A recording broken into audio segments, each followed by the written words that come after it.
Bismillahirrahmanirrahim. My name is Barrister Muhammad Sharul Iqbal. I provide immigration services and study abroad consultation.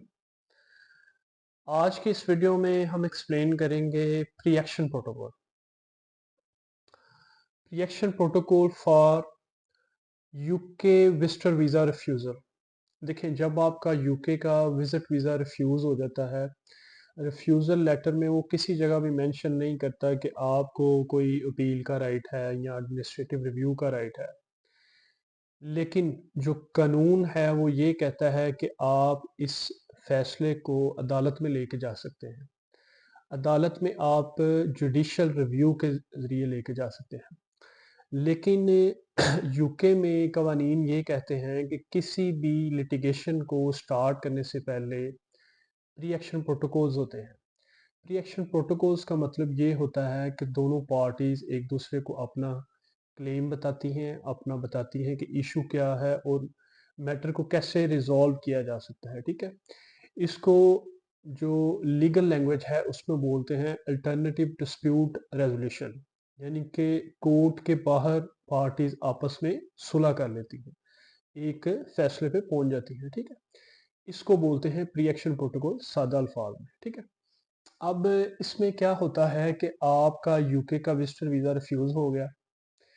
आपने home office को एक form होता है pre action protocol का, उसको fill करके तो उनको ईमेल करना होता है, ठीक है जी। इसकी कोई ऑनलाइन एप्लीकेशन नहीं होती अगर आप आउटसाइड ऑफ यूके अप्लाई कर रहे हैं, ठीक है।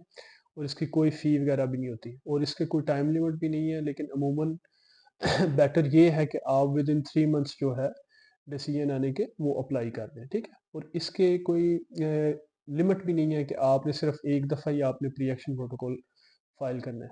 आप जितनी दफ़ा मर्ज़ी कर सकते हैं। फ़र्ज़ करें आप एक दफ़ा प्री एक्शन प्रोटोकॉल करते हैं, वो आपका डिसीजन आपकी फ़ेवर में नहीं आता, आप दोबारा फिर कर सकते हैं कि मैं आप उनको फिर कह सकते हैं कि मैं लिटिगेशन में जाऊँगा, लेकिन अगर आप इस डिसीजन को दोबारा कंसीडर करेंगे तो मैं नहीं जाऊँगा, ठीक है? अच्छा, अब देख लेते हैं कि जो मेन चीज़ है कि प्री एक्शन प्रोटोकॉल में काउंटर कैसे करना है उस रिफ्यूज़ल लेटर को। देखिए, लॉ में बोलते हैं कि आप जो भी आपके खिलाफ डिसीजन आया है उसका आप जो आंसर देंगे वो आप लीगल लैंग्वेज में देंगे। पाकिस्तान में ये है कि चंद कंसल्टेंट्स हैं, उन्होंने एक परफॉर्मा तैयार कर लिया हुआ है, वो रिफ्यूज़ल लेटर से कॉपी पेस्ट करते हैं और उसके मुताबिक चंद लाइनें लिख के तो वो बेचारे जो भी एप्लीकेंट होता है उसकी सारी इमिग्रेशन हिस्ट्री जो है वो ख़राब कर देते हैं, ठीक है। देखिए, जब तक आप उसको लीगल लैंग्वेज में जवाब नहीं देंगे, केस ऑफिसर सेटिस्फाइड नहीं होगा, ठीक है। और लीगल लैंग्वेज के लिए एक जो क्वालिफाइड पर्सन है, जो यानी कि यूके का क्वालिफाइड बैरिस्टर है या सोलिसिटर है या वो इमिग्रेशन कंसल्टेंट है, वो आपको एक ऑथेंटिक और जेन्युइन इंफॉर्मेशन दे सकता है, ठीक है जी। अच्छा, इसमें देख लेते हैं कि चंद रिफ्यूज़ल रीज़न्स और उसमें प्री एक्शन प्रोटोकॉल में हम उनको काउंटर कैसे करते हैं। सिर्फ़ आपकी अंडरस्टैंडिंग के लिए, ताकि आपको पता हो जाए कि मेरा अगर ये यूके का विज़िटर वीज़ा रिफ्यूज़ हुआ है तो मैं प्री एक्शन प्रोटोकॉल में जा रहा हूँ, तो मैं प्री एक्शन प्रोटोकॉल में कौन-सी बातें करने लगा हूँ, ठीक है? फ़र्ज़ करें आपका वो रिफ्यूज़ल लेटर इस बात पे कर देता है कि आप की स्ट्रॉन्ग टाइज़ नहीं है अपनी कंट्री में।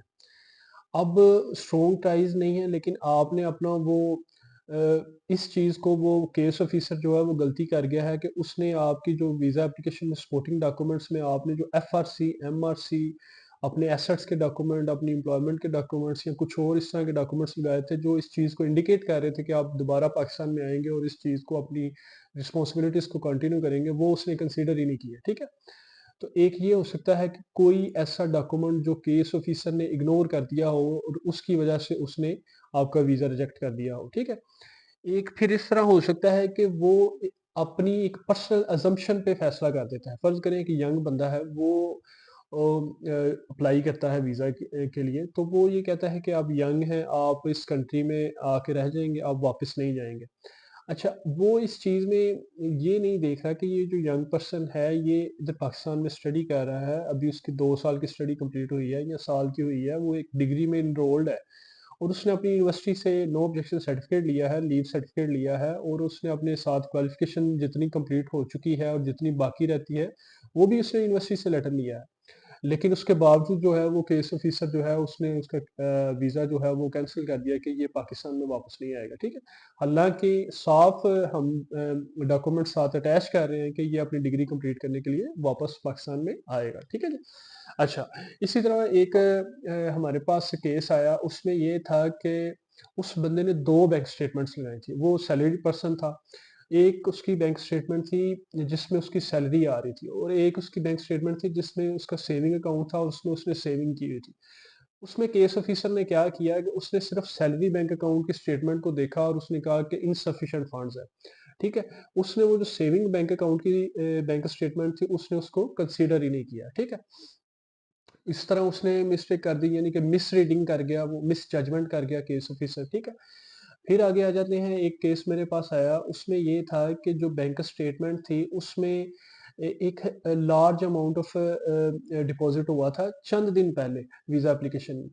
अब उसको लार्ज डिपॉजिट को हमने एक्सप्लेन भी किया कि हमने ये अपनी गाड़ी बेची है और उधर से हमें पैसे आए हैं और ये गाड़ी की रसीदें हैं, ये हमारे सेल डीड है, सारा चीज़ें साथ लगाई हमने, ठीक है। अब केस ऑफिसर ने ये कहा कि आपकी जो इनकम है, जो आपने टैक्स रिटर्न में शो की है, वो आपकी ये जो आपने लार्ज डिपॉजिट करवाया है, इससे इंक्रीज हो गई है, ठीक है। अब उसको हमने एक्सप्लेन किया कि जो एनुअल रिटर्न्स जमा करवाने की डेट है वो नेक्स्ट जुलाई में जाके होगी। अभी तो ईयर स्टार्ट हुआ है, तो अभी तो हमने ये जो किया है, नेक्स्ट रिटर्न्स टैक्स रिटर्न्स में हम इसको शो करेंगे, ठीक है। प्रीवियस में हम कैसे जाके शो कर सकते हैं, ठीक है। तो ये सारी वो चीज़ें होती हैं जो आपने लीगल तरीके से उसको मैनेज करना होता है, उसको एक्सप्लेन करना होता है। अपने हर एक्शंस को पीछे उसका बैकएंड सपोर्टिंग डॉक्यूमेंट देना होता है। सिर्फ आप खाली स्टेटमेंट्स की बेस पे स्टेटमेंट को स्टेटमेंट से काउंटर नहीं कर सकते। अगर उसने कोई स्टेटमेंट बनाई है तो आपको उसको अपनी काउंटर करना होगा सपोर्टिंग डॉक्यूमेंट्स के साथ, ठीक है। अच्छा, इसके अलावा मेरे पास और भी केसेस हैं, मैं आपको एक्सप्लेन कर देता हूँ।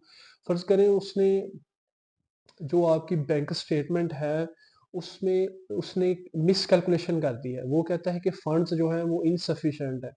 तो फंड्स में इनसफिशिएंट वो कैसे करता है कि वो उसकी बैंक स्टेटमेंट को जो है वो मिस कैलकुलेशन कर देता है, ठीक है जी। अब आगे आ जाते हैं, और भी मेरे पास एग्ज़ाम्पल्स हैं। अच्छा, ये जो केस ऑफिसर डिसाइड कर रहा होता है कि इस बंदे को वीज़ा देना है या नहीं देना, वो इनके एक इमिग्रेशन रूल्स होते हैं। और आपने बाज़ दफ़ा पढ़ा होगा कि बल्कि कई दफ़ा वो रिफ्यूज़ल लेटर में सेक्शंस को मेंशन करता है कि मैं फलाँ-फलाँ सेक्शन के तहत आपका वीज़ा रिजेक्ट कर रहा हूँ, मैं सैटिस्फाइड नहीं हुआ, ठीक है। अब अगर एक जो आम बंदा है, एक जो लेमैन है, जो जिसको कानून का नॉलेज नहीं है, वो उन सेक्शंस को काउंटर नहीं कर सकेगा कि मेरा एप्लीकेंट इन सेक्शंस में फॉल कर भी रहा था कि नहीं भी कर रहा था। ये सेक्शन मुझ पे अप्लाई भी हो रही थी कि नहीं हो रही थी, ठीक है? तो इस वजह से मैं हमेशा यही कहता हूँ कि आप चाहे मुझसे केस करवाएँ या ना करवाएँ, लेकिन किसी लीगल एक्सपर्ट से करवाएँ, ठीक है? ताकि आपकी इमिग्रेशन हिस्ट्री जो है वो खराब ना हो, ठीक है जी? तो इस तरह वो फ़र्ज़ करें एक केस आ जाता है कि आपकी जनाब मेरा इमिग्रेशन हिस्ट्री नहीं है और आप इधर यूके में आ रहे हैं। अच्छा भाई, हम कब कह रहे हैं कि हम टूरिज्म के लिए आ रहे हैं? हम तो आ रहे हैं, ये हमारा रिलेटिव है, उसने हमें स्पॉन्सर किया है, ये उसके जेन्युइन डॉक्यूमेंट है, ये उसका पासपोर्ट है, उसकी अकोमोडेशन में हम रहेंगे, उसकी शादी है, एक वन टाइम लाइफ इवेंट है उसका, वो हमें मेरा भाई है, बहन है या मेरा कज़न है, जो भी है, उसने मुझे इनवाइट किया है और उसके इनविटेशन पे मैं आ रहा हूँ। इस केस में तो मेरी इमिग्रेशन में यानी कि ट्रैवल हिस्ट्री मैटर ही नहीं करती, ठीक है? तो ये वो सारी चीज़ें हैं जो केस टू केस वेरी करती हैं। अगर आपका कोई यूके का विजिटर वीज़ा जो है वो रिसेंटली रिफ्यूज़ हुआ है और आप इसको रिकंसिडर करवाना चाह रहे हैं, तो आप प्री एक्शन प्रोटोकॉल की सर्विसेज हमसे अवेल कर सकते हैं और डिस्क्रिप्शन में दिए गए कॉन्टैक्ट नंबर पर आप हमसे कॉन्टैक्ट कर सकते हैं। अगर आपको ये वीडियो पसंद आए तो काइंडली लाइक करें, सब्सक्राइब करें और शेयर करें। Thank you so much.